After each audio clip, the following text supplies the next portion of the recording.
The family star మన విజయ్ దేవరకొండ గారి movie review అయితే వీడియోలో చూద్దాం. వీడియోని ఎండింగ్ వరకు చూడండి. అండ్ వీడియో మీ అందరికి నచ్చితే తప్పకుండా మీ ఫ్రెండ్స్కి షేర్ చేయండి. సో గోవర్ధన్ అనే వ్యక్తి ఒక పిస్నారి వ్యక్తి అన్నట్టు, అంటే ఒక మిడిల్ క్లాస్లో ఎలా ఉంటారు, ఆ ఖర్చు ఈ ఖర్చు, సో ఆ వేళ క్యారెక్టర్ అనేది మన విజయ్ దేవరకొండ గారిది. సో ఇతను ఇలా ఉన్నప్పుడు అనుకోకుండా మన మృణాల్ ఠాకూర్ గారు ఇతని లైఫ్లోకి ఎంటర్ అయినప్పుడు అసలుకి ఏం జరిగింది అనేది మూవీలో స్టోరీ. అంటే ఒక్క పాయింట్లో చెప్పాలంటే ఇతని క్యారెక్టర్ ఆమె క్యారెక్టర్ చాలా డిఫరెంట్గా ఉంటుంది, ఫుల్లీ ఆపోజిట్ అన్నట్టు. ఆ తర్వాత ఏం జరిగింది అనేది ఇక మీరు మూవీ చూసినాక తెలుసుకోండి. ఇది బేసిక్ స్టోరీ. అండ్ మూవీ నాకు ఎలా అనిపించింది భయ్యా అని అంటే, ఇది జస్ట్ ఓకే భయ్యా, నాకు అంతలా మూవీ బాగుంది అని చెప్పలేను. ఇది ఒకసారి వన్ టైం వాచ్ ఫిలిం అన్నట్టు ప్రజెంట్ జనరేషన్లకు అయితే నేను చెప్తాను. అండ్ ఫ్యామిలీతో చూడాల్సిన ఫిలిం అంటే చూడొచ్చు, ఫ్యామిలీతో చూడొచ్చు, కానీ కొంతమందికి ఇది కనెక్ట్ కాకపోవచ్చు, కొంతమందికి కనెక్ట్ కాకపోవచ్చు. అండ్ మూవీలో సాంగ్స్ ఇతనికి అన్ని సాంగ్స్ నచ్చాయి. అన్ని సాంగ్స్ అని కాదు, మెయిన్గా మొన్న వీడియో సాంగ్ ఒకటి రిలీజ్ అయింది, కళ్యాణం వచ్చావచ్చు అని. ఆ సాంగ్ ఒకటి బేసికల్గా నాకు చాలా బాగుంది. బీజిఎం అనేది మూవీకి సూట్ అయ్యేటట్టు ఉందా అంటే ఓకే భయ్య, ఇది జస్ట్ ఓకే, నార్మల్ వేలో అయితే మూవీకి తగ్గట్టు అయితే ఉందంటే అనిపించింది. అండ్ మూవీలో ఫస్ట్ హాఫ్ అయితే కొంచెం బాగుంది భయ్య, కొంచెం ఎంటర్టైన్ వేలో వాళ్ళు కలిసి లవ్ స్టోరీ అదంతా కొంచెం బాగుంది. అండ్ కాకపోతే నాకు సెకండ్ హాఫ్ అనేది అంతలా అనిపించలేదు.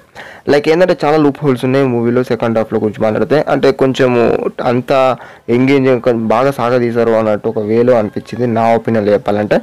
అంటే ఒక యూఎస్ చూపెట్టే సీన్స్ కానీ లేకపోతే ఇంకా కొన్ని ఉన్నాయి, అవన్నీ నేను చెప్తే ఇక బాగుండదు, కొంచెం లీక్ అనేది అనిపిస్తుంది. సో నేను డైరెక్ట్ ఏం చెప్తున్నానంటే, మన విజయ్ దేవరకొండ గారి ఫ్యాన్స్ కనుక ఉంటే డైరెక్ట్ మూవీని చూసిన వాళ్ళు ఉంటే మూవీ అయితే వాళ్ళకు నచ్చుతుంది. కానీ అదర్ పీపుల్స్కి చెప్పాలంటే ఒకటే మోడల్ చెప్తున్నాను, ఒక చూడాలి అనుకుంటే వెళ్ళి చూడండి థియేటర్లోకి వెళ్ళి, లేకపోతే ఓటీటీ కోసం కూడా వెయిట్ చేసేస్తుంటే చేయండి. దాంట్లో నేను ఏం చెప్పాను, ఇక మూవీ అనేది ఒకసారి నాకైతే చూసే విధంగా అనిపించింది. అండ్ అందరికి నచ్చుతుందంటే ఏదో ఒక ఫ్యూ పీపుల్స్ నచ్చచ్చు, కొంతమందికి యావరేజ్ అనిపించచ్చు అని నేను చెప్తాను. ఒక ముక్కలో చెప్పాలంటే నాకైతే రీసెంట్గా విజయ్ దేవరకొండ గారి మూవీస్లో ఖుషి ఫిలిం వచ్చింది, మన సమంత గారిది, మన విజయ్ దేవరకొండ, ఆ మూవీ బెటర్ అన్నట్టు కొంచెం ఫీలింగ్ కలిగింది.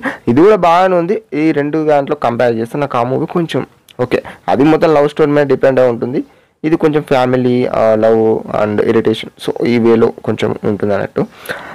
ఇంకా చెప్పాలంటే మూవీ గురించి ఏమీ లేదు, మీ అందరికి నచ్చుతుందంటే నచ్చచ్చు, నచ్చకపోవచ్చు. లాస్ట్ క్లైమాక్స్ సీన్స్ గురించి మాట్లాడితే అది కూడా ఒక ఓకే అనిపించింది, ఓకేనే, అంతకుమించి నేను చెప్పలేను. అండ్ ఎంతమందికి ఇష్టం వాళ్ళు ఎంతమందికి నచ్చిందో నచ్చలేదు కింద కామెంట్ చేయండి, నేను కూడా తెలుసుకోవాలనుకుంటా మీ ఒపీనియన్ ఏ విధంగా ఉంటుంది అనేది. అండ్ ఇదన్నమాట the family star movie review. And ఈ వీడియో మీ అందరికి నచ్చితే తప్పకుండా మీ ఫ్రెండ్స్కి షేర్ చేయండి. అండ్ కొంచెం ఛానల్ని సపోర్ట్ చేపిస్తారని ఒక చిన్న ఎక్స్పెక్టేషన్ భయ. అండ్ నేను రీసెంట్గా పెట్టిన కొన్ని వీడియోస్ ఉన్నాయి, రివ్యూస్, మంచి మూవీ రివ్యూస్ పెట్టాను ఓటీటీ, ఒకసారి చూడాలంటే వెళ్ళి విజిట్ చేయండి. That's it about the video. Thank you and thank you guys.